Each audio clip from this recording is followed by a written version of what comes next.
Hey there, this is Natalie, and in this video I want to talk about the protagonist of Attack on Titan, and a theory I have that it's not quite who we tend to think it is. No, this isn't one of those reactions to the first few episodes of Attack on Titan Season 4, speculating that Reiner is really the protagonist, or a theory that it's actually the story of Mikasa, or Armin, or Levi, or, I don't know, Keith Shadis.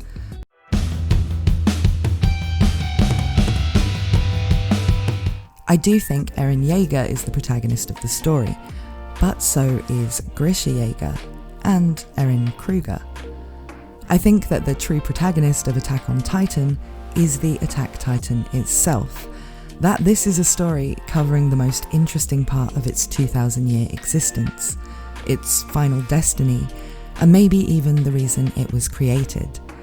And in this video, I'm going to talk about why this feels to me like what creator Isayama's overall vision of Attack on Titan was right from the start. Now, while the chapters of the manga that haven't been adapted into the anime yet do offer a lot of support to this idea, I'm not going to be getting into manga spoilers in this video,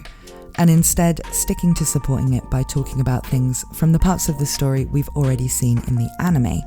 as well as some more meta stuff, like the names of some things. So it will be safe to watch if you're anime only. I will be mentioning the title of a later chapter, but it doesn't tell you anything about what's going to happen in the plot, so won't spoil you on anything other than a possible future episode name.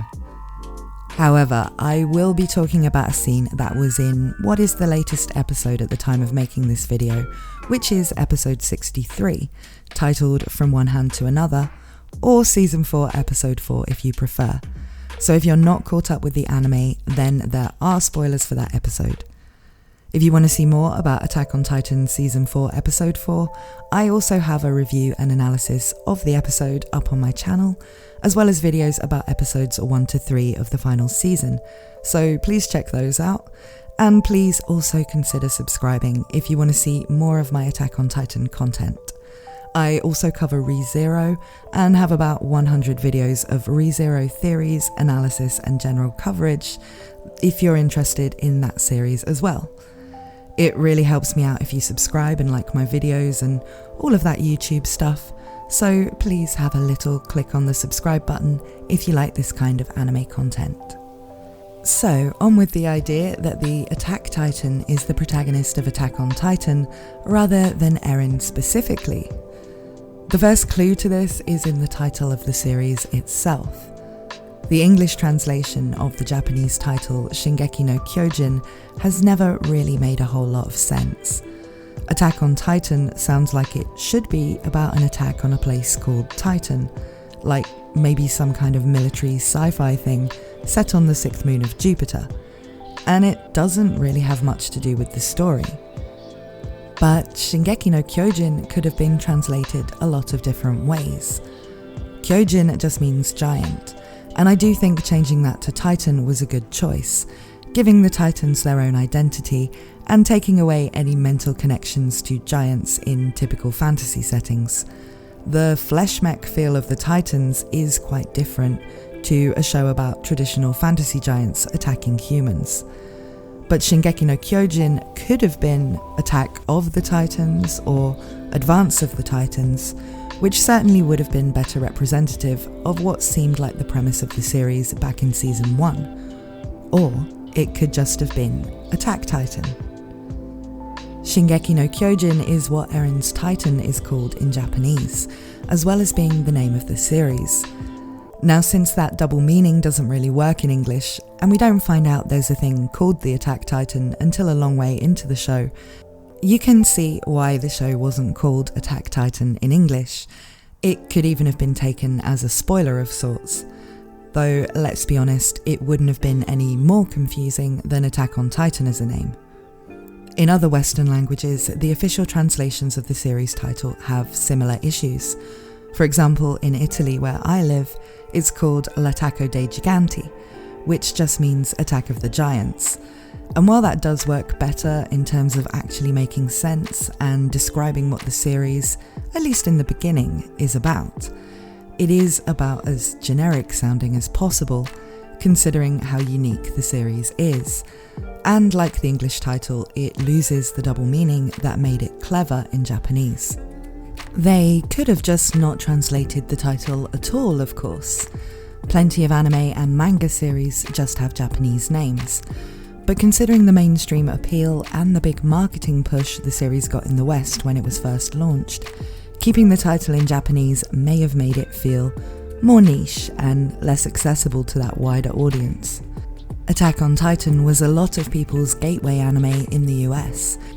and so having an English title that was easy to remember and search for was probably a part of making it so accessible to people who weren't yet degenerate weeaboos. And realistically, the nuance of the original title wasn't really worth losing that accessibility over. In any case, when you think of the Japanese title, which can refer to the attack of the Titans, which is what we think the story's about at first, but then, after the Eren's basement revelations, comes to also refer to the name of Eren's Titan, the basement twist becomes even more impressively done. As the world of Attack on Titan is revealed to be far different from what it seemed, and the scope of the story changes completely, even the title turns out to mean something different to what we've been so sure it meant before. After the basement, we know so much more, and we know that this isn't the story of the Attack of the Titans, this is the story of the Attack Titan. But why is that a distinct thing from Eren, who has the power of the Attack Titan, being the protagonist?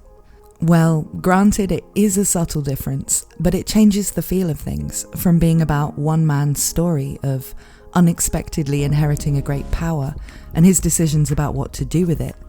to being about the culmination of the many lives that the Attack Titan has passed through, and what the meaning of it all was. What the Attack Titan's role in this world's destiny is. Without going into any manga spoilers about the Attack Titan, we have seen some evidence that there's something mysterious going on with time and memories with the people who've previously held the Attack Titan. We do know that people who inherit Titan powers gain access to memories of the previous holders of that Titan, though not especially reliably. A couple of lines of dialogue between Gabi and Reiner that were cut from Season 4 Episode 1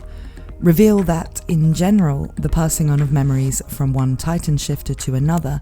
is stronger when the new and former holder of the Titan power are blood-related. With Gabi, who's Reiner's cousin,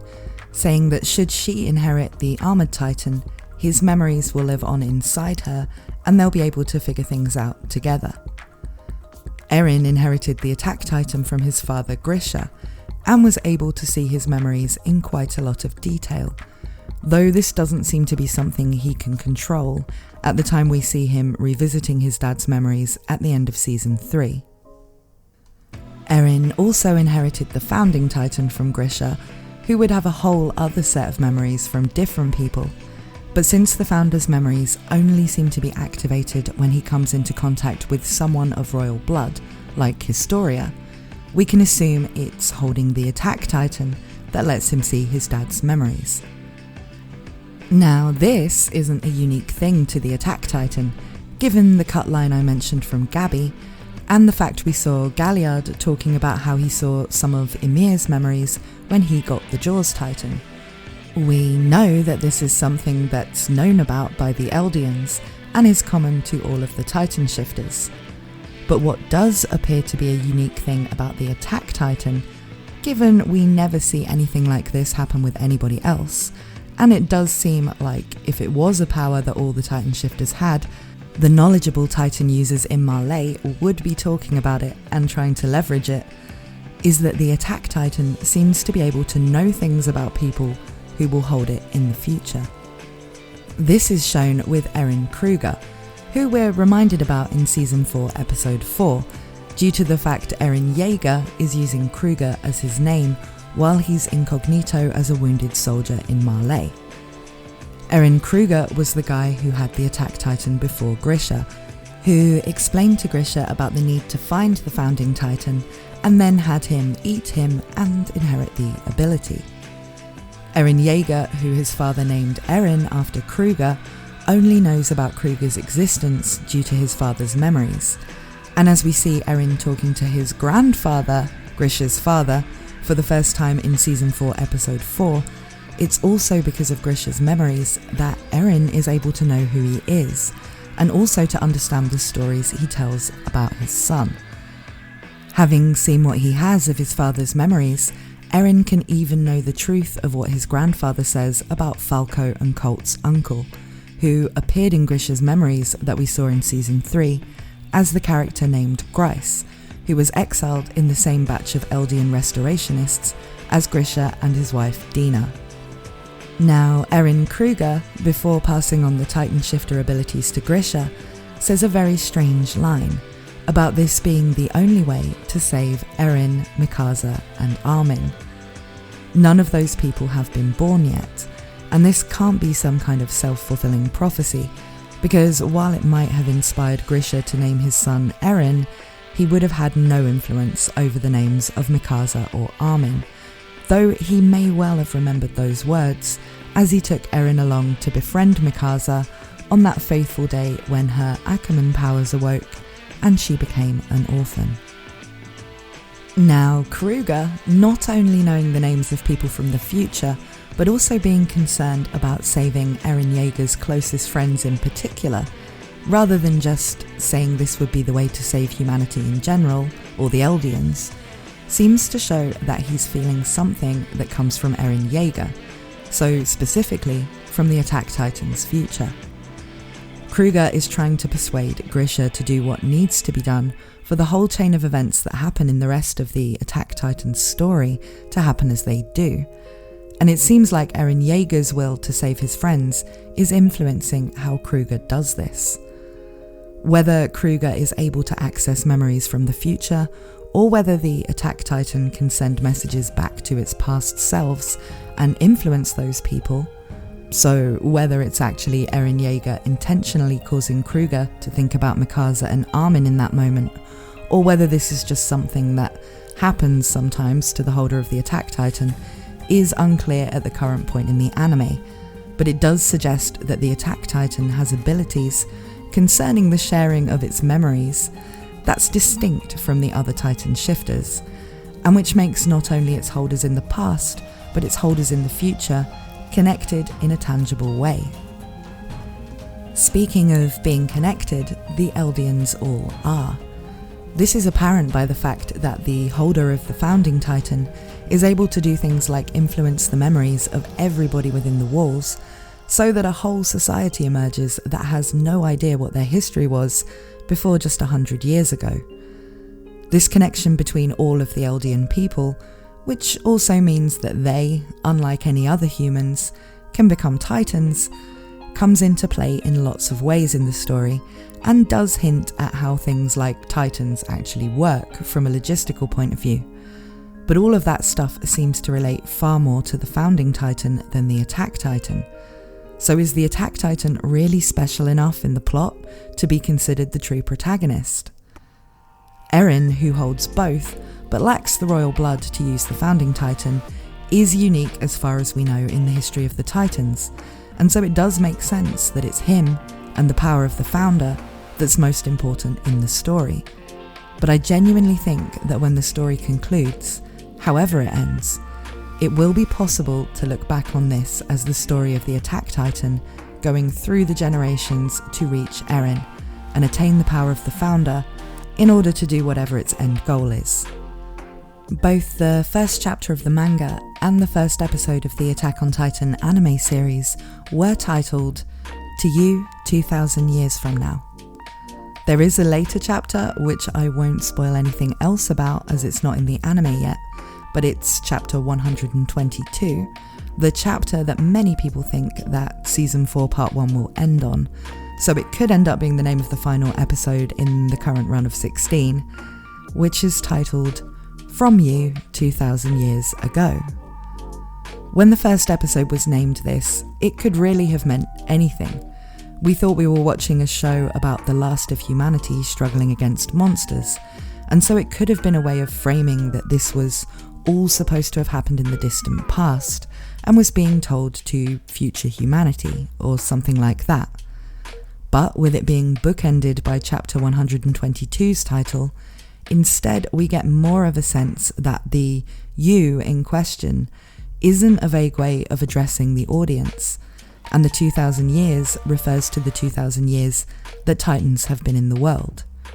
To you, from you, is this referring to the Attack Titan in both cases, sending its story down its own lineage of shifters from its creation 2000 years before Eren Jaeger to the conclusion of its long mission at the end of this series? Well, that's what I think, but I'd be interested to hear your thoughts on this idea, and if you agree that the Attack Titan is the true protagonist of the story, how you think this could play into how things will end. This is an anime-only safe video though, so if you want to talk about manga spoilers in the comments, please include a spoiler warning and a few blank lines, so people have to expand the comment to see any spoilers. I do read all the comments and reply to a lot of them, and I'm personally up to date with the manga, so I don't mind discussing spoiler topics myself, but I don't want anime-only people to get spoiled just by glancing at the comments of a video, so just do me a favour and put any spoilers in that format. That's all for this video, but once again, please subscribe for more Attack on Titan content. If you want more theory type stuff to watch now, then you can check out my video about the female Titan, or I have videos about each of the episodes in the final season so far that you might also like. Thank you for watching, and I hope to see you again very soon.